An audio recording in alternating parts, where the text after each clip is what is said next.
Hey guys, welcome to another episode of the Vinyl Den, your channel for record collecting by record collectors. I'm Nick. It's Tuesday, time to talk about some new releases coming out this Friday, November 10th. There's a little over 450 albums coming out this week. I got 12 on my list for today. There's a bunch of links down below. Make sure you go check them out. There's links for the Vinyl Den Facebook group, for the merch page, for the Spotify and Apple Music playlist that we put together every week, and the Patreon page. Make sure you go check all that out. Of course, if you enjoyed the episode, make sure you give me a thumbs up. Hit that subscribe button down below. Make sure you hit that notification bell so you're notified every time I release new episodes. Like I said in the intro, there's a little over 450 albums coming out this week. I'm only going to talk about 12 on the show for today, so if there's something I don't talk about, make sure you drop me a comment down below. Let me know what you're looking forward to picking up. And like always, if you're unable to find any of the albums in your local brick and mortar stores, anything I talk about on the show today, I'll put links down below if you want to go check them out. Also, I'll put links down below for like my expanded list also, which is generally around 30 to 40 albums. There'll all be links down there in the comments for. So for the second week in a row, I think the big release is going to be from the Beatles. Of course, last week we got the release of Now and Then, which is a new single from the band. And then this week, you get two compilations, two expanded editions of two compilations from the band. You get the Red album, which was 1962 to 1966, and then the Blue album, which is 1967 to 1970, both getting reissued. These were both released back in 1973, celebrating their 50th anniversary this year. And so every time these have been reissued over the years, it's always a 2 LP release. This is a new expanded 3 LP release that they're doing for both of these albums. They're available individually. They're also available as a box set. The box set's going to run you about $120 online. And then the Red album, which is 1962, 1966, is going to run you about $53. And then the Blue album is going to run you about around $62 online. So a little bit of price difference between the two. I decided to go just buy the regular, standard box set. So this is also available as a colored release also. They did it on blue and red vinyl. They were super limited. They sold out, pretty quick on the Beatles website. And plus they were like super expensive. I want to say on colored vinyl, it was like $180 plus shipping. So you're probably looking at almost $200 for that compilation, which, like I said, you can go on Amazon and buy them together for $120. So even though as much as I love colored vinyl, it was pretty simple for me to make that decision to go with black vinyl for $80 cheaper. It just made a lot of sense. But so I've been looking forward to this. This is these are both great albums, great compilations. I have original pressings of both of them, and then I think it was 2014, maybe it was 2016 when they got reissued. I contemplated picking up the reissue. I don't know why I never did. I'm actually kind of glad I did now that they're both getting expanded releases. So like I said, both of these are going to have an extra third LP. They're all the latest mixes of all the tracks too. So that's kind of cool. You're getting updated mixes on all of them. Whether it's a 2018 remix or 2016 remix, whatever the latest remix on all these tracks are. It's all half-speed mastered. And then so the Red album has 12 additional tracks. And then the Blue album has 9 additional tracks on there, which also the Blue album also includes Now and Then, which that's kind of cool. So I didn't pick up the 7-inch or the 12-inch single last week because I knew that I had this one coming. So, at least I know I'll have that on there. My question is on this though, why wasn't Free as a Bird included on this expanded edition? I would like to see that on there. I love the track selection on both of those, on both of the releases. So like I said, I'm definitely looking forward to that one this week. And then you've got Bush Loaded, the Greatest Hits 1994 to 2023 coming out this week. It's a new Greatest Hits compilation from the band. It's a double LP. It's on cloudy clear vinyl. I thought there was an indie exclusive release of this also, but I'm not 100% sure on that one. It's going to run about $40 online, which I think is kind of pricey, but the thing is about this, I've been a big Bush fan, for almost 30 years now. Actually, 16 Stone celebrating its 30th anniversary next year. So, for the longest time, I've been trying to buy all their albums on vinyl. Some of them aren't available though, so that's why I'm kind of contemplating picking up this compilation. It's got 21 tracks across 2 LPs, but some of these tracks have never been available on vinyl before. Some of them, I think Science of Things, if you want to buy that on vinyl, it's going to run you a couple $100, which is out of my price range for an album. So like I said, I might grab this one even though it's kind of pricey, just because I want to have some of those tracks on vinyl. Got the new album from Chris Stapleton coming out this week. This is higher. It's his 5th studio album. It's going to run you about $38 online. There's a couple of different exclusive releases coming out for this one. You got an Amazon exclusive, which is on clear vinyl. You got an indie exclusive, which is on bone, so it's kind of like an off-white kind of color. And then you got a Walmart exclusive, which is on brown vinyl, which kind of matches the album cover a little bit better. It's a double LP. I'm not the biggest country music fan, especially like 2000s country. I'm not a really fan of it at all. Chris Stapleton is definitely one of those rare exceptions. He does a great job with his music, and it's like this, it is country music, but it's like country mixed with some rock, mixed with some blues. Like I said, it's just a little bit different than some of the other, really generic country music that's come out over the last couple of decades. Really love his stuff, so it's definitely what I'm looking forward to grabbing this week. And then you got Ghost Ceremony of Devotion getting reissued. This was first released back in 2017. It's a live album. It's going to run you about $25. It's a double LP, and it's on Twilight vinyl, which is like a purple color. I don't know why they can't just call it purple, but whatever. It's on Twilight vinyl. This is all recorded live during their 2017 Pope Star tour. It's got some a great collection of songs from their first 3 albums in that Pope Star EP. I've already got it on vinyl, so I'll pass on that one. But $25 for that album. It's one of my favorite live albums of the last, probably 10, 15 years. They do a great job. I've seen Ghost live, and this live album really does a great job, I think, really kind of capturing the energy of their live shows. Pretty interesting release coming out from the Grateful Dead this week. This is Without a Net, first released back in 1990. This is their 8th and final live album. It's a triple LP. It's on black vinyl. It's going to run about $70 online. So this is all recorded during their fall and spring tours in 89 and 90. Recorded October of 89 to April of 1990. Bunch of great tracks over 3 LPs, kind of spanning the career of the Grateful Dead. What makes the Grateful Dead really unique? There's not really a lot of other bands out there that I know of that did this, but they would go into a live show without a set list, and that's where the name Without a Net came from for this album. Is they'd go in and kind of play whatever they felt like during the show, kind of from song to song, whatever the feeling was, whatever the mood was for that show.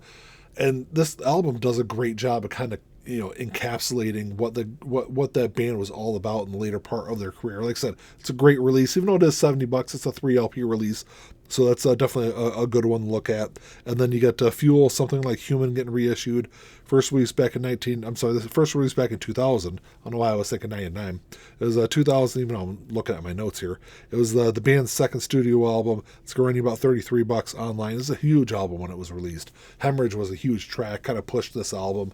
I think it was like number 12 or 15 on the Billboard charts here in the U.S. Sold a bunch of copies, but this wasn't available on vinyl until 2 years ago, 2021. It finally got released on vinyl. I think they did 2 or 3 different color variants for this album. They were all super limited. They sold out pretty quickly.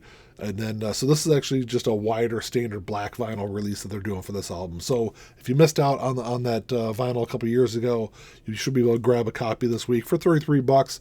At least go back and stream it. I was able to grab a copy when they released that back in 2021. So it's an album I really love, and it's one that I think kind of gets overlooked from the early part of the 2000s. Fuel had some great music on that album outside of that one track.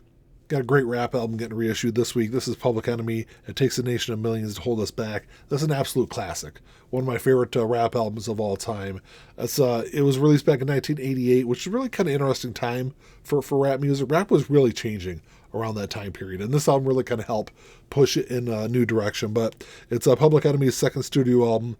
It's a double LP release celebrating its 35th anniversary. It's going to run you about $30 online. It's an album that I think is one of those landmark rap albums from that time period. Really what they wanted to do, what made this album so different than a lot of other rap that was coming out in that time period, was there's so much social awareness in the music, and really what the band or what the group wanted to do was create a hip hop version of what's going on, and that's really kind of what they did with this album. A lot of other rap music didn't have that like social awareness in their music that this album does. It's like I said, an incredible album. I do have Fear of a Black Planet, which was the album that came out after that. I do have that on vinyl, so like I said, definitely gonna grab that one this week. You also got Social Distortion, Mommy's Little Monster, getting reissued this week. First released back in 1983. It was their debut album. It's celebrating its 40th anniversary. It's gonna run you about $30 online. It's all newly remastered from the original analog tapes. I'm sure this thing's gonna sound fantastic.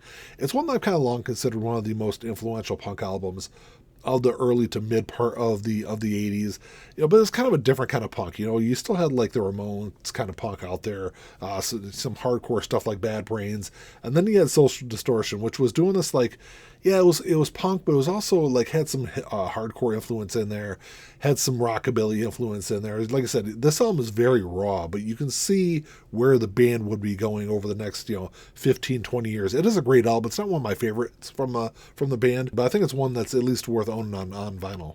Pierce the Veil is going to reissue Collide with the Sky this week. This was first released back in 2012. It's their third studio album. It's going to be on Sea Blue vinyl. It's going to run you about $24 online. Pierce the Veil is a really interesting band because I think they're going to get a big bump in popularity over the next year or so. They're going to be opening up for Blink-182 next year, so I think there's a lot of people that are going to go see Blink that have never heard Pierce the Veil before. I think if you're one of those people out there and have never checked the band out, I think this is a great album to start with. I think it's probably their best album. I think it's their most accessible album.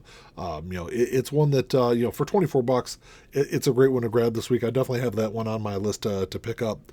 And then the next one is kind of interesting because I don't really know what to think of this album. But this is Casey and the Sunshine Band, the best of Casey and the Sunshine Band. They're definitely one of those bands that I can just have a greatest hits compilation of. And that's what this release is. But this is billed as a new release. But there was another release with the same name and the same artwork that was released back in 1985. Back in 85, it was only pressed on vinyl in Germany. And the German pressing, and then it was on it had like a blue cover to it, and then the gold artwork, which is going to be on the vinyl release this week, was available on CD. So I'm not really sure if this really is a new album. It's got the exact same track list as that 1985 release, so I don't really think it's a new release, but they're kind of billing it that way. But it's got 12 tracks from across their career. Like I said, Casey and the Sunshine Band, in my opinion, you only have a few good tracks. This is going to run you $25 online if you're interested in grabbing it. Måneskin is releasing an expanded edition of their number one album that came out earlier this year. This is Rush, Are You Coming? So, like I said, number one album earlier this year. I was really interested in this release when it came out because Rush is their third studio album. They're an Italian rock band if you don't know who Måneskin are. But, I heard some stuff off of their first two albums. But I think everything I've heard were all foreign language tracks, which to me is kind of hard to, I don't really understand the language. So it's kind of hard for me to get into some of those tracks. So like I said, I was really looking forward to this release when it was released earlier this year. But I think it's a solid rock album. I don't think it's the best thing that was released this year. It's definitely not in my top 10 or top 15. But I think what drags this album down is, it kind of has a bloated feel to it. I think they could have cut some of the foreign language tracks off this album. It would have made for a better overall sound. So I'm interested to see this expanded edition has 7 extra tracks. So I'm interested to see how it gives a different feel to the album. I know that when Blink-182 released California a few years back, it is kind of the same way. I wasn't a huge fan of the album, and then they released an expanded edition, and it made a better album overall. So I'm kind of interested to see. I'll at least stream this week and see if those 7 tracks give it a different feel. And then the last one on my list is R.E.M. Up. This was released back in 1998. It's their 11th studio album. It's a double LP, a deluxe edition, and this is going to run you $38 online. This is a different kind of R.E.M. album because Bill Berry, who was their drummer since the beginning of the band, left prior to this album being released or being recorded. And R.E.M. used some session drummers on here. They used some drum machines on here, and it gives a different kind of feel to the album. I never really quite got into it. I wonder, had Bill been involved in this album, if it would have had a better overall sound. But, it's one I'm not going to pick out, but, it's definitely worth streaming and listening to it if you haven't heard the album in a while. It's, it's an interesting listen, especially for an R.E.M. album. But this deluxe edition includes, I guess they did a live set on the TV show Party of Five back in the 90s, which I never watched the show, so that's probably why I don't remember it. But that's why this is a deluxe edition, because it's got that live set included in it. Well, that's all I got for you today. Thanks for checking the show out. Make sure you drop me a comment down below. Let me know what you're looking forward to picking up this week. There's definitely some cool stuff coming out. Like I said, I'm definitely excited for that Beatles release. I've wanted that blue and red album. I wanted a new updated version of it for a long time, so I'm definitely going to grab that. Bush, I'm kind of up in the air on. $40 is a lot for me to spend on. It is a 2 LP release, and there is some really great tracks on there that I'd love to have on vinyl. So that's one I'll kind of go back and forth on. But I'll definitely grab the new Chris Stapleton album.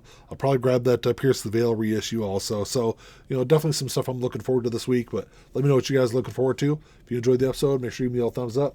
Hit that subscribe button down below. That's all I got. Until next time, keep on spinning. Peace.